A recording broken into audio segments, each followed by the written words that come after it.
深如镜，指尖走完这一曲，来时翩翩已经，回时你恍如初心，缘分就像泡影，转身身负一定，平步青云不谢天，一败涂地不原地，人生如梦人如戏，若曾无悔的来去，对酒当歌人有心，眼前了别陪流离，我想最好的结局，笑看日出惜我情，笑看日出惜落尽。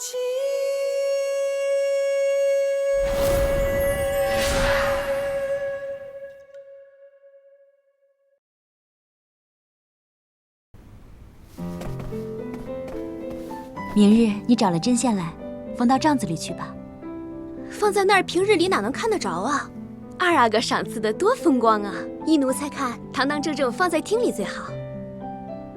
缝在帐子里，我自己看着心安就是了。福晋，您怀的肯定是小阿哥，怀的是个宝。奴才就不明白了，这么大的喜事儿，您怎么还藏着掖着呢？这个孩子来得太突然了，也不知道贝勒爷会不会生气。怎么会生气呢？爷这些年都没有子嗣，贝勒爷都不知道着急多少回了。莫说是大阿哥，就连二阿哥在爷这个年龄都有什么？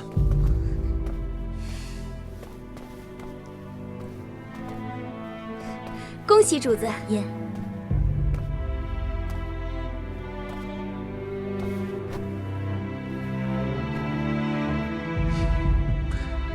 我这还没进屋，府里的奴才就端着奇珍异宝出了院子。好啊，这主子还没答应，你就把礼物收下了，胆子不小啊！奴才不敢。爷息怒，大夫一走，各府的贺礼就送了上来，伊利吉一直跟在我身边，绝没有往外传。葛代亦不敢宣扬。你如今有了身孕，要照顾好自己身子，别说跪就跪。来，坐这。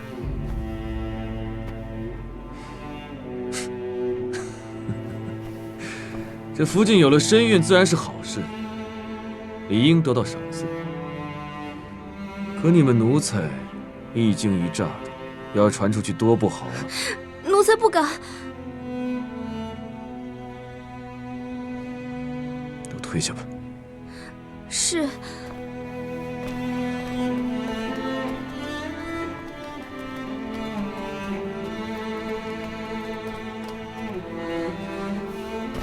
爷息怒，葛代不在乎什么礼物。如果不是今日头晕，传了大夫来看，我也不知道自己有了身孕。奴才对不起爷，更对不起哥哥。怎么又跪下了？想必东哥一定跟你说过，你如今是主子，别自称奴才。快起来！我没有伤心，也没有生气。可是格格呢？这件事不是你与东哥的事，是我跟他的事。你不用担心，既然有了孩子，就安心的把他生下来。毕竟也是我皇太极的第一个孩子。都是我不好。爷，葛代和您一起去跟格格解释。要是格格心里有怨，有恨，不能让她一个人憋着。不能了。如今这个情势，不知有多少眼睛盯着我跟东哥呢。你看，这绣冠跟材质都是明朝之物。今日收到新奏上的情报，大明的言官弹劾了辽东镇守李成梁，弃守辽左六堡800里疆土，率兵暴力驱赶几万农户，边境流血无数。大明皇帝已经将他撤了职。我们建州与辽东紧张多年，阿玛已是按捺不住。阿玛仇恨汉人汉武，不是1日2日的事。这赫图阿拉城哪个亲族不知？可这个时候，额齐克跟二哥哪儿来的明朝之物？葛代不知，不懂这些。上次无节岩一战，额齐克消极退避，阿玛杀鸡儆猴。额齐克深以为耻，与明臣暗中交往，以备后路。恐怕这战火还没烧起来，兄弟阋墙就在眼前。阿玛削了额齐克兵权，要发兵，自然还要用人。于我来说本是好事，可若阿玛知晓了东哥与我有情，不，贝勒爷不可能知道的。怕只是早晚的事。你有孕一事，大夫刚离府，不到2个时辰，我尚未通报阿玛，这么多贺礼从何而来？这阵子我跟东哥也是昏了头没留神，没想到这府中竟有这么多旁人的耳目。这奴才不盯着外面，却只盯着自家主子的动态，再纵容下去，这还得了？若这个时候阿玛知道了，兵权之事，自然是付诸东流。东哥那倔脾气，又宁为玉碎不为瓦全，只怕阿玛一怒之下，要把他送出去。不能再让贝勒爷把格格送出去了。外面那些人像饿狼一样盯着格格，格格如果这时候被送出去，哪里还回得来？葛代，明日我就上报阿玛，你有孕之事，求他与你主事之权。只要孩子一下来，你就是大福晋。这府里上下，不管是为了我，为了东哥，还是为了孩子，你都给我牢牢地盯紧了。一定要把那些怀有异心、行踪诡异的奴才揪出来，能换的立马换掉，不能换的就先放着。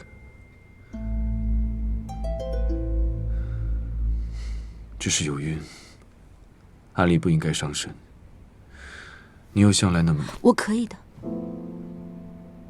可是格格他……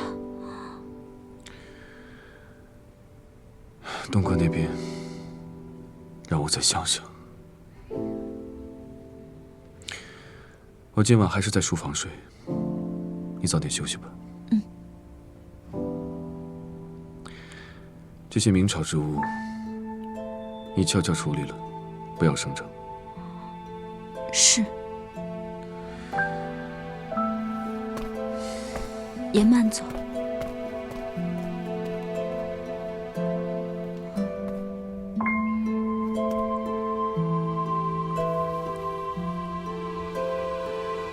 孩子，额内真不知道，你这一次来是福还是祸。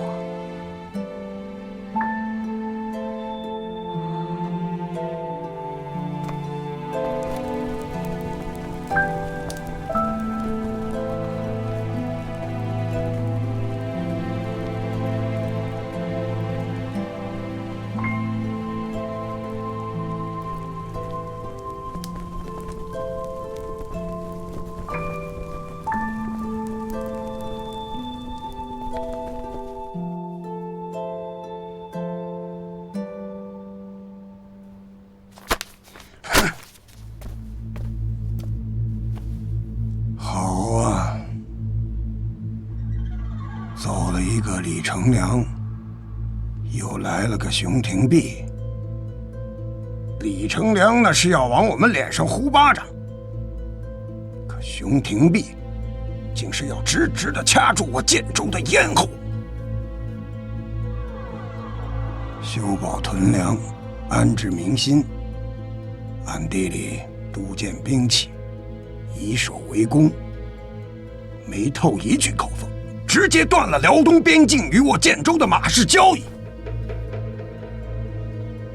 之前安排的线人呢？我们每年砸的钱都砸哪儿去了？回了爷，当初李成梁向明朝皇帝提议修筑六堡防线，正是这道防线的抵挡，建州在边境才收复各部，日渐强盛而不被重视。如今六堡尽数拆除，熊延弼一方面要安抚流离民众，一方面对我建州外松内严，女真数万族人世代以养身贩卖谋生，这马市一进，表面上看起来是自首，其背后的目的才更加惹人推测。阿玛，我认为他是逼咱们建州先行进犯，所以三思而行。阿玛，这辽东边境这么多年，我们战也战了，都到这个时候了，还怕什么？不如趁他熊廷弼刚上位，我们打下他几座城池，到时候这马市，便是他想进也进不了。无知小儿！你说什么？怎么着？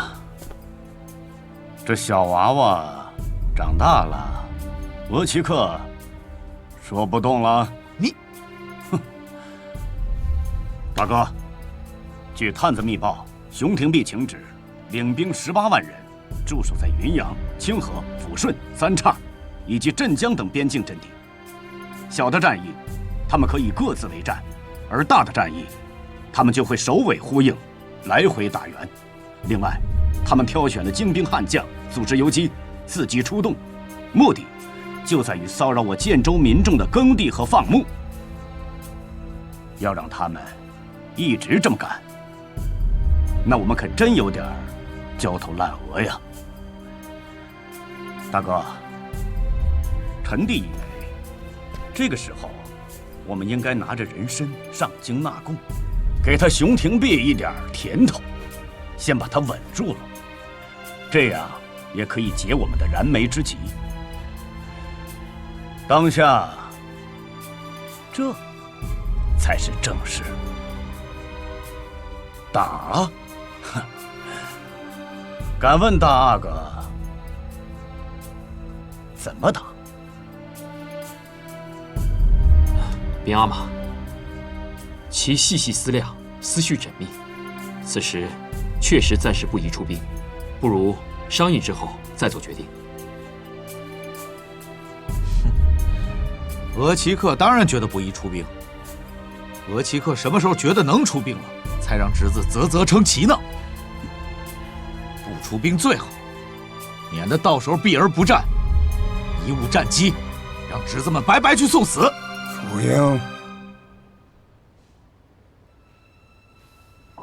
舒尔哈齐虽没有了兵权，但他还是你的额齐克。他眼观六路，耳听八方，就连民官的战略部署，他都能够打探得到。这些本领，你可得好好学学。是，儿子一心只想着为建州开疆扩土，无畏向前，是儿子有勇无谋了。战或不战，过后再定。我们能等，辽东边境被砍的那些人参可等不了，过不了2周就会腐烂殆尽，农户何以为生？阿玛，儿子看平日府中福晋，葛代与奴仆处理人参，为了能长期保存，常将人参煮后晒干，能存储月余有多，而且功效更益。或者加以泡酒，能储存更久。哦，你府上的葛代已怀有身孕了吧？听你这么一说，此女颇有治府之道，可以掌事。你有这样一个大福晋，阿玛也就放心了。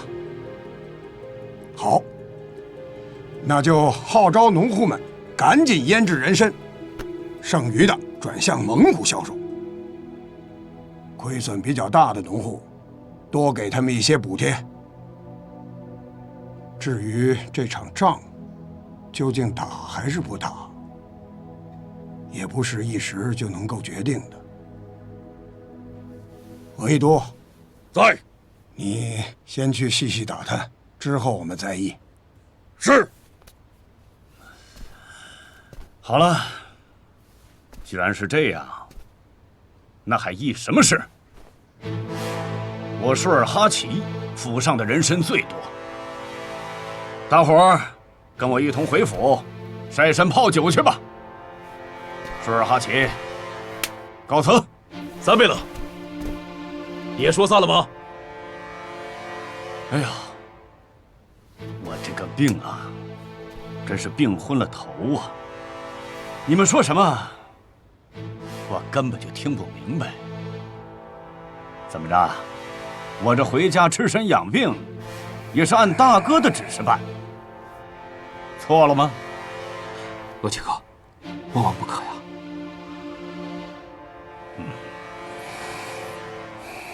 啊，三贝勒是病糊涂了，说胡话了，是该回去好好休息了。没事没事，咱们议咱们的，不碍事。额齐克，现在就这么走了，可把阿玛放在眼里。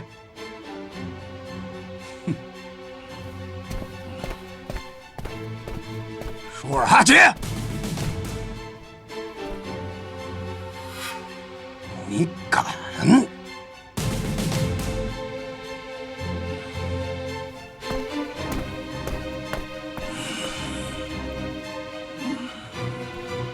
贝勒爷息怒啊！三贝勒说的并不是没有道理啊！此事外患当前，我们应当一致对外。还一致对什么外？我看舒尔哈齐是要把建州基业拱手让人，做一辈子的逍遥辈了。贝勒爷息怒啊！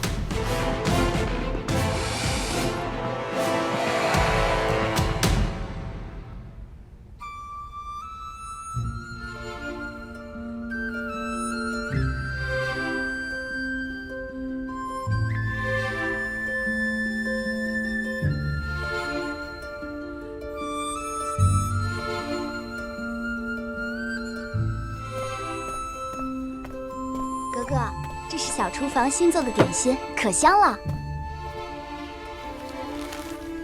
我想吃。格格，天气越来越冷了，按理说应该越吃越多才对，您现在怎么越吃越少了？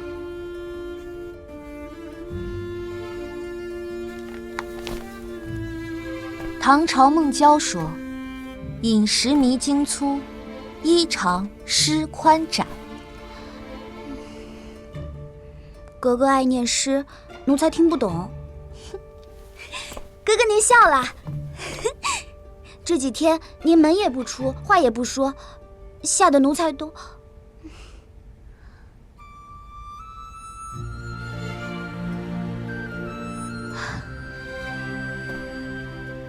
士之耽兮，犹可脱也；女之耽兮，不可脱也。唉，原来我也是如此的没有出息。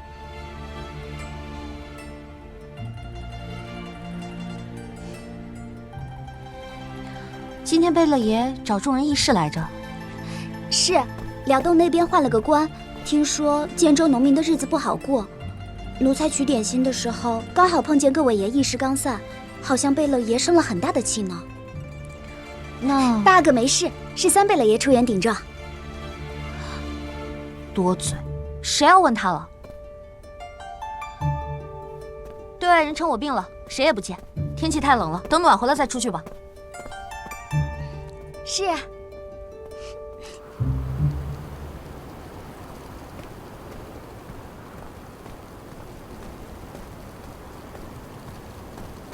今儿议事议的可真烦，这都晌午了，府上已经备好酒菜，可就等着爷呢。给二哥请安。起来吧。打扰二哥，我家爷温好了酒，想请阿哥共饮。你是哪个府上的？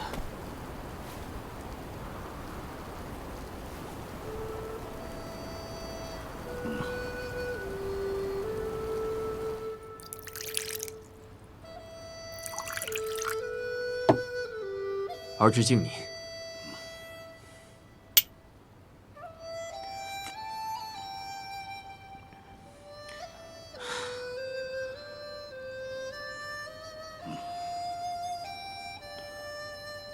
啊，这酒入口细腻，留香又非常之浓厚，好酒啊！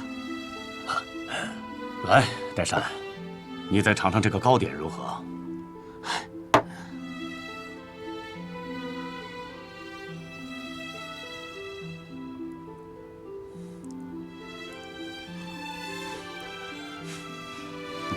每次同额齐客一起吃吃喝喝，都是别有一番情趣，倒显得儿侄有些无知了。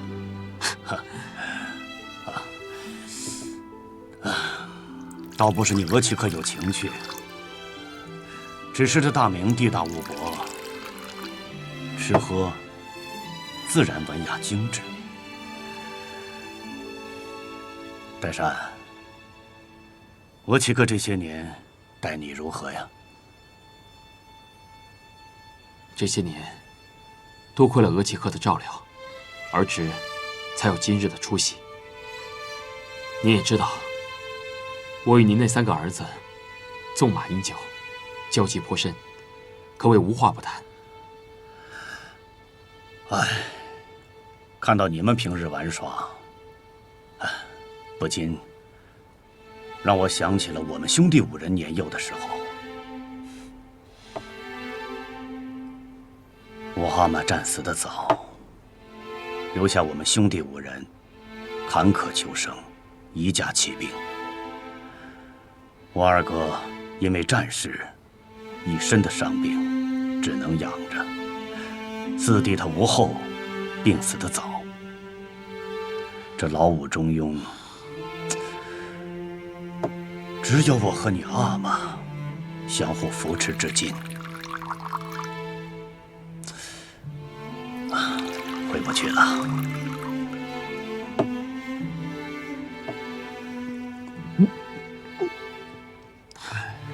额齐客，在呈堂之上有些口角，是难免的事情。就拿前几日来说，大哥有些犯浑，阿玛直接把一个酒杯摔了过去。可是过后呢，儿子还是儿子，阿玛依旧是阿玛。就今日之事来说，阿玛有阿玛的道理，额齐客有额齐客的道理。儿侄觉得，没有谁怪罪谁之说。岱山，这打圆场的话，就在你额齐克面前收起来吧。额齐克问你一件事：今年努尔哈赤真的不打算向明朝纳贡了？此事你可知晓？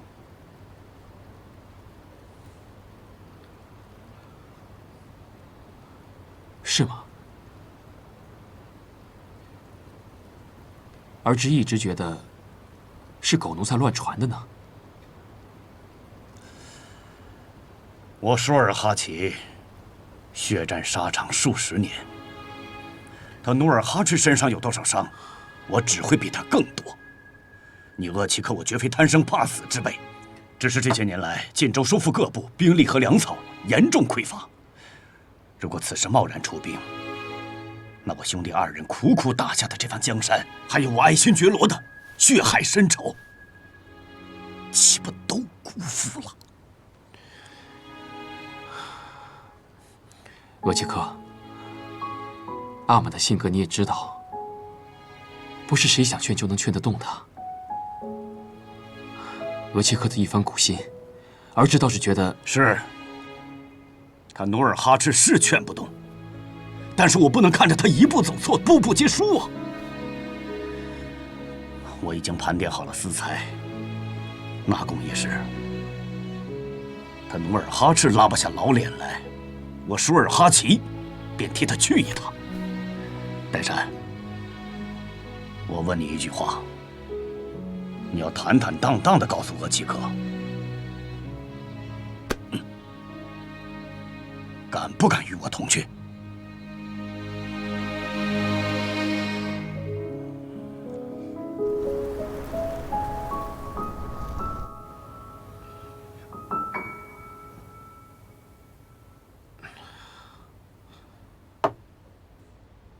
爷，这菜都凉了，要不奴才给您热热？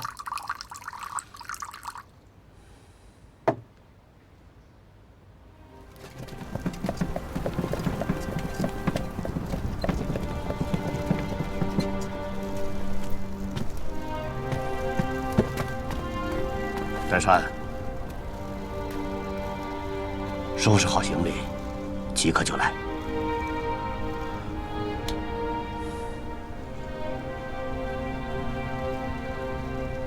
额齐克，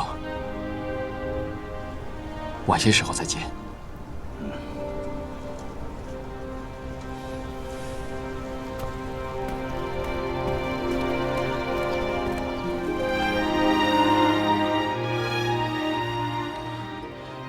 那三贝勒送过来的酒水，还有礼品，全在仓库里存着吗？是，都好好存着呢。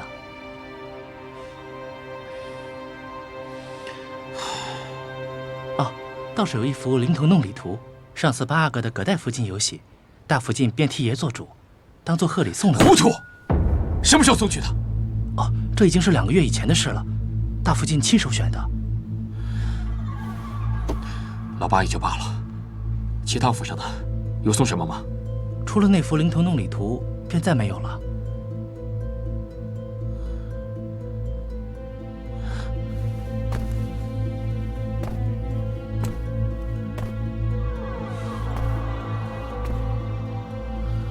都给我烧了！爷是说，我是说把三贝勒府送过来的所有礼品，统统都给我烧了，把酒水倒到水井里，现在马上去给我备马，我要去一趟舒勒贝勒府。可舒勒贝勒爷吩咐你做什么就去做什么，悄悄的备马，不许让任何人听见，赶快去。是。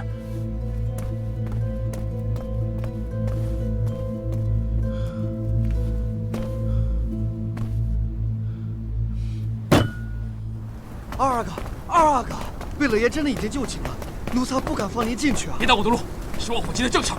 可是大福晋还在里面呢。他在又怎么样？如若不报，明日定斩了你的脑袋。儿臣给阿玛，给额聂请安。什么事儿啊？城中突发异变，岱山不敢不报。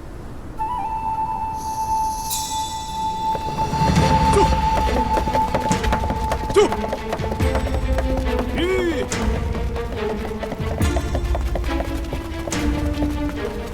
把后门、侧门都给我封好了，跑了1个人，你们都提头来见我，给我冲！来！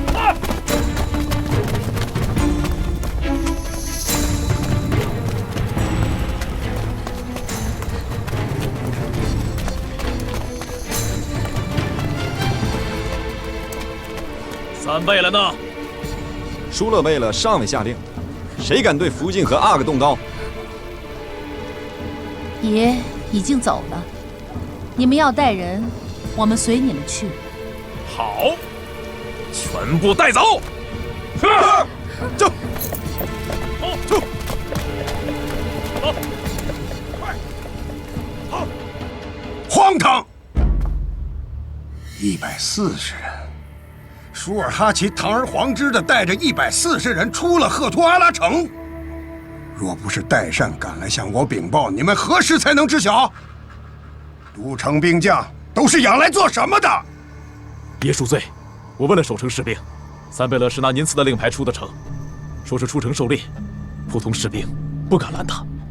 边阿玛，儿臣知道消息之后就立刻来报，可不曾想，额齐克竟然走得这么快，还请阿玛降罪。这不怪你。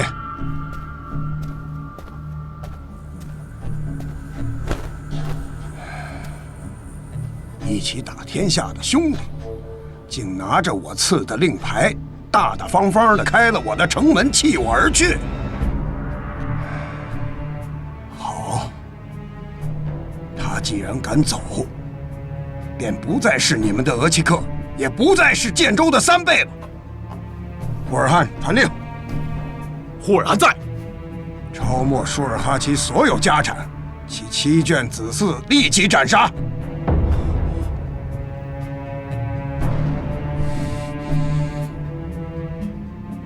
部将还留下谁呀？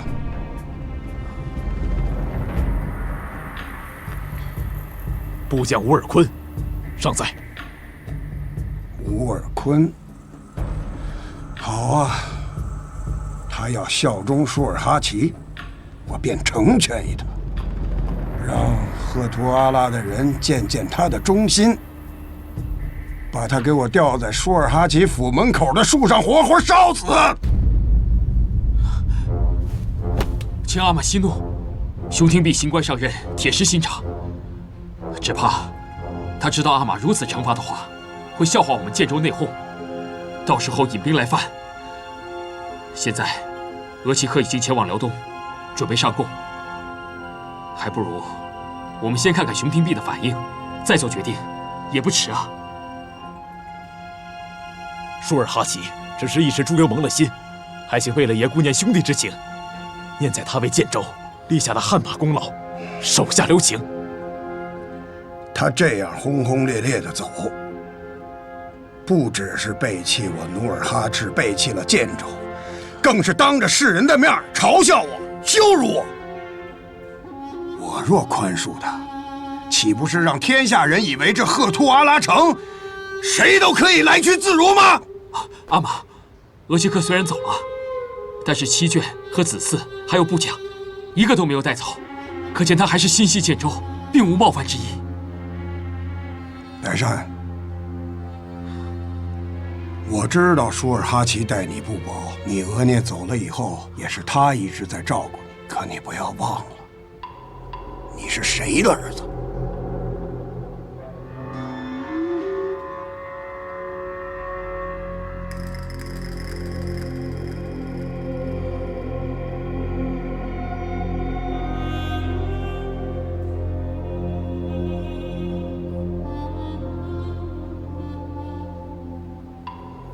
请阿玛息怒。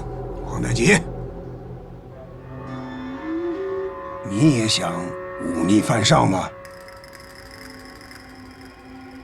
不，儿子以为该杀。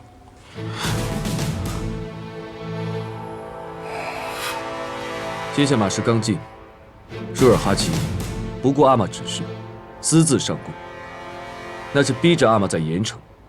如若大明接受了舒尔哈齐的上贡，那熊廷弼必定会耻笑阿玛胆小怕事、阿谀奉承，恐怕日后会更加有恃无恐。如若大明没有接受上贡，那岂不是我们建州自损颜面？还有这边境数万卖不掉的人参，凄苦过冬的民众，岂不迟了？八弟，你不要再说了，他可是我们的额齐克呀。舒尔哈齐犹疑心软，阿玛却更加要铁下心肠，表明立场，让大明那狗皇帝看看我建州不怕。儿子恳请阿玛抛开兄弟之情，以建州颜面为念，杀鸡儆猴，加以严惩。皇太极，你才一时几天呢，就口出狂言！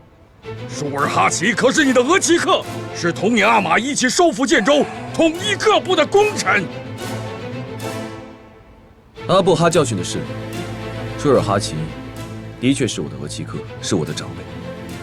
论军功，他更是我的榜样。可建州的首领只有一个，建州的颜面也只有一张。禀阿玛，舒尔哈齐应当抄家，但是他的家眷一定是被蒙在鼓里，全然不知。还请阿玛细细思量，仔细考虑，还请阿玛息怒啊！皇太极，你觉得呢？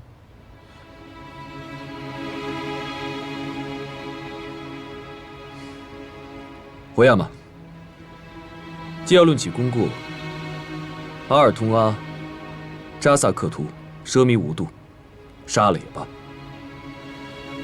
乌尔坤是舒尔哈齐的亲信，却没有劝主效忠，罪应严惩。次子阿敏多有军功，可暂时收监不杀。基尔哈朗年幼，也可交与正直之臣，慢慢教化。至于其嫡福晋、侧福晋，皆是重臣之女，可暂时幽禁，以正视听，也算是给舒尔哈齐留个退路和颜面。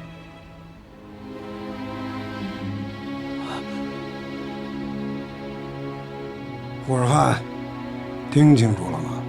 是，我即刻就办。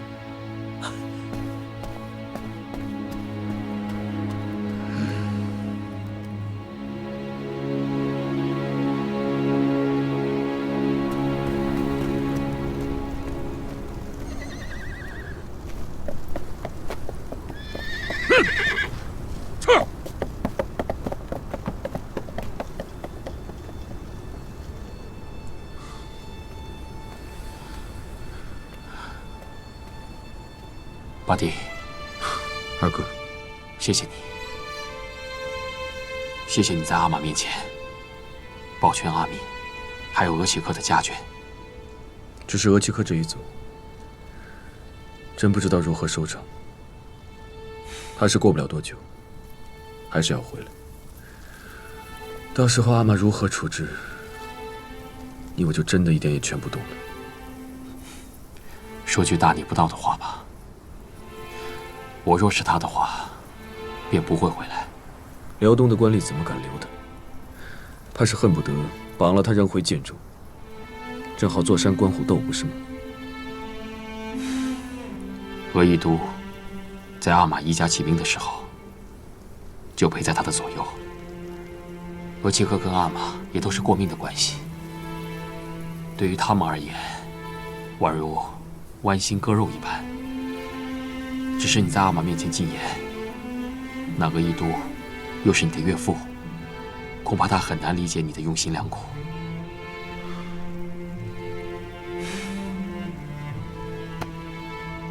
委屈你了。在我心中，只要有一个人能明白我就好。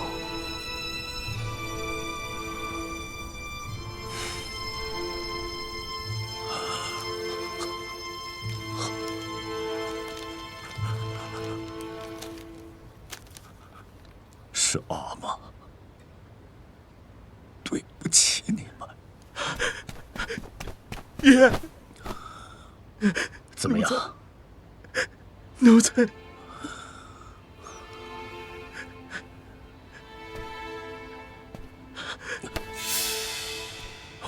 你头发怎么了？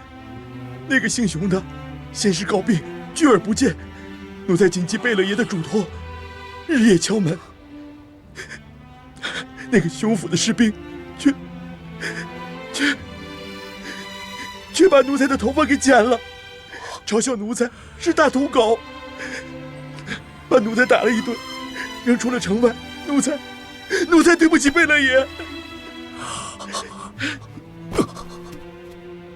祸是我舒尔哈齐一个人闯的，他努尔哈赤要罚，便罚我一个人；要杀，就把我这条老命拿去吧。爷！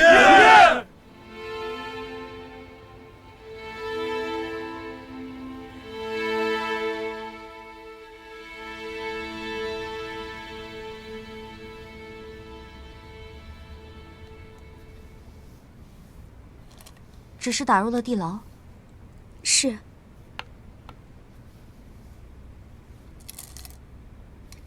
看来贝勒爷还是顾念兄弟之情的，只是难为了这舒尔哈齐，还敢赶回来。谁经手的呀？这事儿？八阿哥。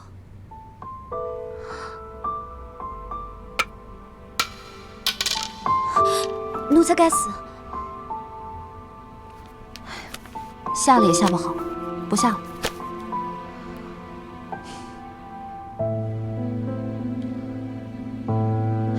输吧输吧，不怪你。奴才有一句话，不知当讲不当讲。既然有此一问，便是不当讲的话了。舒尔哈齐的事公开了吗？还没有，奴才也是打听到的。那今日我们的宴会，就当做不知道好了。是。就这样就可以了。是。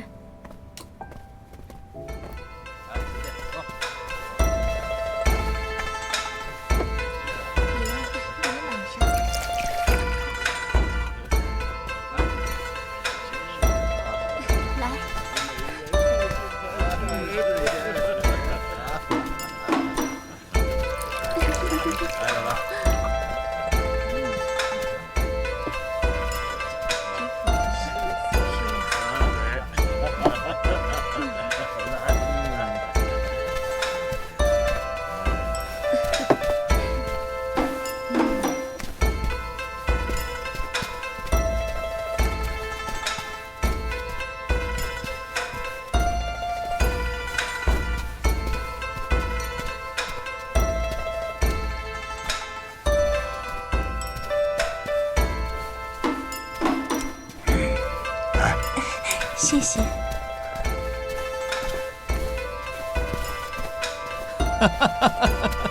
二弟，你风采不减当年呢，啊？这不带那杜甫季兰出来了，一众小姑娘都围着你打转呢，啊？来，真是啊。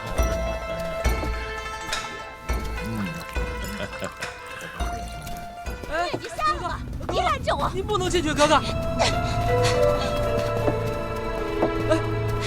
你放开我！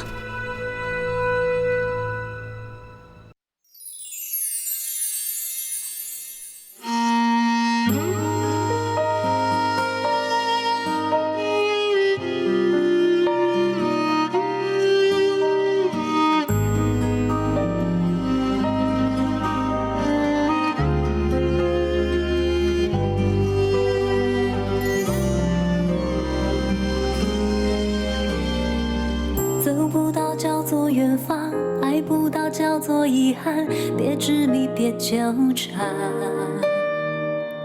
我站在缘分这端，遥望着爱情彼岸，不寂寞，不孤单。思念才剪不断，惆怅离还乱，悲喜放一旁，真心一人一半，要用一生浇灌。长路漫漫，要绕多少弯？离合悲欢，聚或散。我多想陪你把谎言看，穿心兜转，不变换。多少期盼，多少感叹，这世间有多少爱被流传。长路漫漫，要绕多少弯？